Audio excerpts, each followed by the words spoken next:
Membership ఉంది, శ్రీరాముడికి BJP membership ఉంది. మరి ఎంపీ ధర్మపురి అరవింద్ ఆసక్తికర వ్యాఖ్యలు చేశారు. టీపీసీ చీఫ్ వ్యాఖ్యలకు ఘాటుగా కౌంటర్ ఇచ్చారు. నిజామాబాద్ ఎంపీ శ్రీరాముడికి బీజేపీ మెంబర్షిప్ ఉందని ఎంపీ ధర్మపురి అరవింద్ అన్నారు. నిజామాబాద్ని ఇందూరుగా పేర్కొన్న ఆయన పేరు ఎలా వచ్చిందో చారిత్రక ఆధారాలు ఉన్నాయన్నారు. శుక్రవారం బీజేపీ రాష్ట్ర కార్యాలయంలో మీడియాతో మాట్లాడిన అరవింద్ కుమార్ ఆసక్తికర వ్యాఖ్యలు చేశారు. నిజాం ఒక హంతకుడు, నిజామాబాద్కి ఆయన పేరు ఎందుకు ఉండాలన్నారు.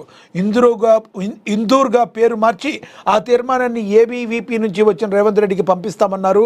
శ్రీరాముడికి బీజేపీ మెంబర్షిప్ ఉందని అనుమానం ఉంటే వెళ్ళి చూసుకోవాలని టీపీసీ చీఫ్ మహేష్ గౌడ్కు తెలిపారు. ముస్లిం అంటే కాంగ్రెస్ అంటున్నారని, మీ పార్టీకి సుంతి అయిందా, పోయి చూసుకోవాలని తీవ్రమైన వ్యాఖ్యలు అయితే చేశారు. మీరు కాంగ్రెస్ పార్టీ మరి ముస్లిం అంటే కాంగ్రెస్, కాంగ్రెస్ అంటే ముస్లిం అని ఏ రకంగా అంటారని, అయితే మీ పార్టీకి ఏమైనా సుంతి అయిందని తీవ్రమైన ఘాటు వ్యాఖ్యలు అయితే అరవింద్ అయితే చేశారు. శ్రీరాముడికి బీజేపీ మెంబర్షిప్ ఉందని అనుమానం ఉంటే వెళ్ళి చూసుకోవాలని టీపీసీ చీఫ్ మహేష్ కుమార్ గౌడ్కు తెలిపారు. మరి ముస్లిం అంటే కాంగ్రెస్ అంటున్నారు, మీ పార్టీకి సుంతి అయిందా, పోయి చూసుకోవాలని తీవ్ర వ్యాఖ్యలు చేశారు. పహల్గాంలో హిందువులా ముస్లింలా అని చూసి కాల్చి చంపారని గుర్తు చేశారు. కొంతమంది హిందువుల్లో చెడబుట్టారని వ్యాఖ్యానించారు. తెలంగాణ మొత్తం కాషాయమయం కావడం ఖాయమని ధీమా వ్యక్తం చేశారు. బీజేపీ ఎక్కడుంది అని అంటున్న వారు మాజీ ఎమ్మెల్సీ కవితను అడిగితే చెప్తున్నదన్నారు. రేపు సిరిసిల్లలో కూడా చూపిస్తామన్నారు. ఇందూరుకి దమ్ముంటే రా అని బీఆర్ఎస్ వర్కింగ్ ప్రెసిడెంట్ కేటీఆర్కు సవాల్ విసిరారు. చెన్నారెడ్డి సీఎంగా రాజీనామా చేసే వరకు రాష్ట్రంలో మత ఘర్షణలు జరిగాయని ఎంపీ అరవింద్ తెలిపారు. గొడవలకు కారణం కాంగ్రెస్ అప్పటి సత్తయ్యని పీసీసీని చంపితే ఆ నిందితులు బయటకు తెచ్చారని మసిరిజని మొత్తం గతంలో జరిగినాయేవో మరి ఆయన స్టైల్లో మరి అరవింద్ అయితే మాట్లాడారు. ఇప్పుడు ఎవరైతే ఎంపీ ధర్మపురి అరవింద్ మాట్లాడిన మాటల్లో వాస్తవం ఉందనుకుంటున్నారా, అసలు మీరైతే మీ అభిప్రాయం అయితే ఏమనుకుంటున్నారో కింద కమెంట్ బాక్స్ రూపంలో కమెంట్ చేయండి. ఇక అదేవిధంగా 3 రోజులుగా అన్నం తినలేదు, బావిలో దూకమన్న సిద్ధం మంత్రి కోమటిరెడ్డి వెంకటరెడ్డికి మద్దతుగా జడ్చర్ల ఎమ్మెల్యే అనిరుద్ధ్ రెడ్డి వ్యాఖ్యలు. రాష్ట్ర రోడ్డు భవనాల శాఖ మంత్రి కోమటిరెడ్డి వెంకటరెడ్డిపై గత కొన్ని రోజులుగా జరుగుతున్న ప్రచారంపై జడ్చర్ల ఎమ్మెల్యే అనిరుద్ధ్ రెడ్డి తీవ్రస్థాయిలో మండిపడ్డారు. శుక్రవారం ఏర్పాటు చేసిన ప్రెస్ మీట్లో ఆయన అత్యంత భావోద్వేగంగా మాట్లాడుతూ కోమటిరెడ్డిని శ్రీరాముడితో పోల్చారు. ఒక దేవుడు లాంటి వ్యక్తిపై ఇలాంటి నీచమైన ప్రచారాలు చేయడం చూస్తుంటే రక్తం మరిగిపోతుందని, ఈ బాధతో తాను గత 3 రోజులుగా తిండి కూడా తినలేకపోయారని ఆవేదన వ్యక్తం చేశారు. మంత్రి వ్యక్తిత్వాన్ని కించపరిచేలా సాగుతున్న ఈ కుట్రల వెనక ఎవరున్నారో త్వరలో తేలుతుందని హెచ్చరించారు. మంత్రిపై వస్తున్న ఆరోపణలు సాంకేతికంగా వ్యక్తిగతంగా అనిరుద్ధ్ రెడ్డి తిప్పికొట్టారు. మంత్రికి గత కొంతకాలంగా ఉన్న గొంతు సమస్య వల్ల ఆయన మాటల్లో వచ్చే మార్పులను ఆసరాగా చేసుకుని కొందరు పనిగట్టుకుని అపనిందలు వేస్తున్నారని ధ్వజమెత్తారు. మంత్రి కోమటిరెడ్డి వెంకటరెడ్డికి దాపరికం తెలియదని, కనీసం ఆయన మొబైల్కు లాక్ కూడా ఉండదని చెప్పి అంతటి నిప్పులాంటి మనిషిపై బురదలడం దారుణమని ఇక అనిరుద్ధ్ అయితే చెప్పారు. తాను మరి కోమటిరెడ్డి వెంకటరెడ్డి ఏదైతే మరి బావిలో దూకమని చెప్పినా కూడా నేను దూకుతానని, మరి ఆయనకి ఒక ఫాలోవర్గా కూడా ఉంటానని ఆయన వైపు ఫుల్ పాజిటివ్గా మాట్లాడారు. ఎటువంటి పరిస్థితుల్లో ఆయన మీద లేనిపోయిన అవాకులు చెవాకులు పేల్చొద్దు, నేనున్నానంటూ ధైర్యం చెప్పినట్టుగా మాట్లాడారు.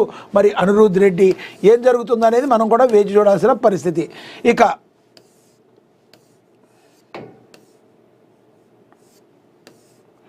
ట్రోలర్స్కు అనసూయ షాక్. సైబర్ క్రైమ్ పోలీసులకు ఫిర్యాదు. ఆన్లైన్ వేధింపులు, అసభ్య ప్రచారంపై కంప్లైంట్. 42 మందిపై కేసు అయితే నమోదు చేశారు. మరి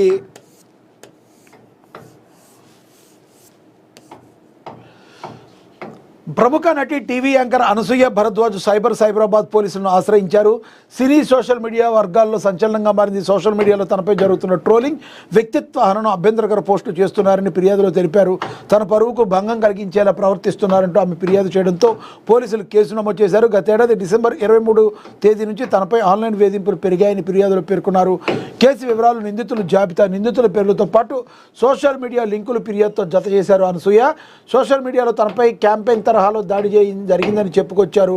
ఓ ఇంటర్వ్యూలో తన అభిప్రాయం చెప్పిన తర్వాత ఈ వేధింపులు మొదలయ్యాయని వ్యక్తం చేశారు. అశ్లీల వ్యాఖ్యలు, లైంగిక దూషణలు, బెదిరింపులు జరిగాయని ఫిర్యాదులో పేర్కొన్నారు. క్రిమినల్ డెఫమేషన్, వ్యక్తిగత వేధింపులు, ఏఐ ఫోర్జరీ వంటి నేరాలు జరిగాయని ఫిర్యాదు చేశారు. మరి ఎవరెవరిపై కేసులు నమోదాయంటే సీనియర్ నటి కరాటే కళ్యాణి, ప్రముఖ radio jockey Shekhar Basha, social media influencers Bojjala Sandhya Reddy, Priya Chaudhary Gogineni, Pavani, Rajani, నటి విజయలక్ష్మి, యాంకర్ రోహిత్, మరికొందరు యూట్యూబర్ ఛానల్స్ నిర్వాహకులు, యాంకర్లు ఉన్నారు. వీరు వివిధ సోషల్ మీడియాలో వేదికగా విమర్శలు చేశారని అనసూయ ఫిర్యాదు చేశారు. తన ఫోటోలను మార్ఫింగ్ చేయడం, తన పైన అభ్యంతరకర వ్యాఖ్యలు చేయడం చేస్తూ వీడియోలు రూపొందించడం, తన వృత్తిని, వ్యక్తిగత జీవితాన్ని లక్ష్యంగా చేసుకుని కొందరు కంటెంట్ క్రియేటర్లు వ్యూవర్షిప్ కోసం రకరకాలుగా చేశారని చెప్పి అనసూయ భరద్వాజ్ అయితే చెప్పుకొచ్చారు. ఈ మొత్తం సినారియోలో ఏది జరిగినా కూడా, అతిగా ఏది జరిగినా కూడా ప్రాబ్లమే. అయితే ఈ సినారియో మొత్తం మీద అసలు అనసూయ ఈ రకంగా తన వ్యక్తిగతంగా నన్ను కించపరిచారు, ఈ విధంగా కేసు పెట్టడాన్ని ఏ కోణంలో చూడాలి? మరి ఎవరైతే తనను వ్యక్తిత్వ హననం చేశారో వాడి మీద కేసులు పెట్టినారు కాబట్టి రానున్న రోజుల్లో మరి ఎటువంటి స్టెప్స్ సంబంధిత అధికారులు తీసుకోబోతున్నారో మనం వేచి చూడాల్సిన పరిస్థితి. అదేవిధంగా సీరియస్గా తీసుకున్నారు సైబర్ క్రైమ్ పోలీసులు. అనసూయ ఫిర్యాదును సీరియస్గా తీసుకున్నారు సైబర్ క్రైమ్ పోలీసులు వెంటనే దర్యాప్తు చేపట్టారు. సోషల్ మీడియా పోస్టులు, వీడియోలు, కామెంట్లు పరిశీలించిన అనంతరం ఐటీ యాక్ట్, ఐపీసీ సెక్షన్ల కింద కేసు నమోదు చేశారు. ఈ కేసు ఆధారంగా నిందితులకు నోటీసులు జారీ అయ్యే అవకాశాలు ఉన్నాయి. చట్టాన్ని ఉల్లంఘిస్తే చర్యలు తప్పవని, న్యాయపరమైన పరిణామాలు ఉంటాయని పోలీసులు హెచ్చరించారు. ఈ కేసులో సోషల్ మీడియాలో పెద్ద ఎత్తున అయితే చర్చ అయితే జరుగుతుంది.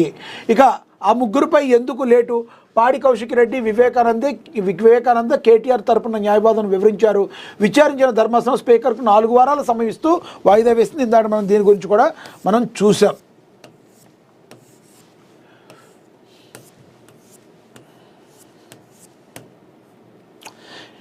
ఇక బీజేపీ నూతన అధ్యక్షుడు నితిన్ నబీన్ దాదాపు ఖరారు చేసిన జాతీయ పార్టీ జనవరి 20న అధికారిక ప్రకటన రానుంది.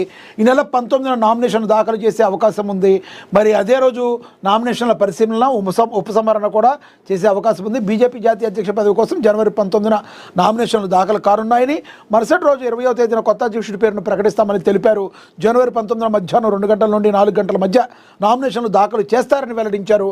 అదే రోజు సాయంత్రం 4 గంటల నుండి 5 గంటల మధ్య నామినేషన్ పత్రాల పరిశీలన, సాయంత్రం 5 గంటల నుంచి 6 గంటల వరకు నామినేషన్ల ఉపసంహరణ ఉంటుందని తెలిపారు. దాదాపుగా నితిన్ నబీన్ని బీజేపీ నూతన అధ్యక్షుడిగా ఎన్నుకోవడం దాదాపుగా ఖరారైనట్టుగా వార్తలు వస్తున్నాయి.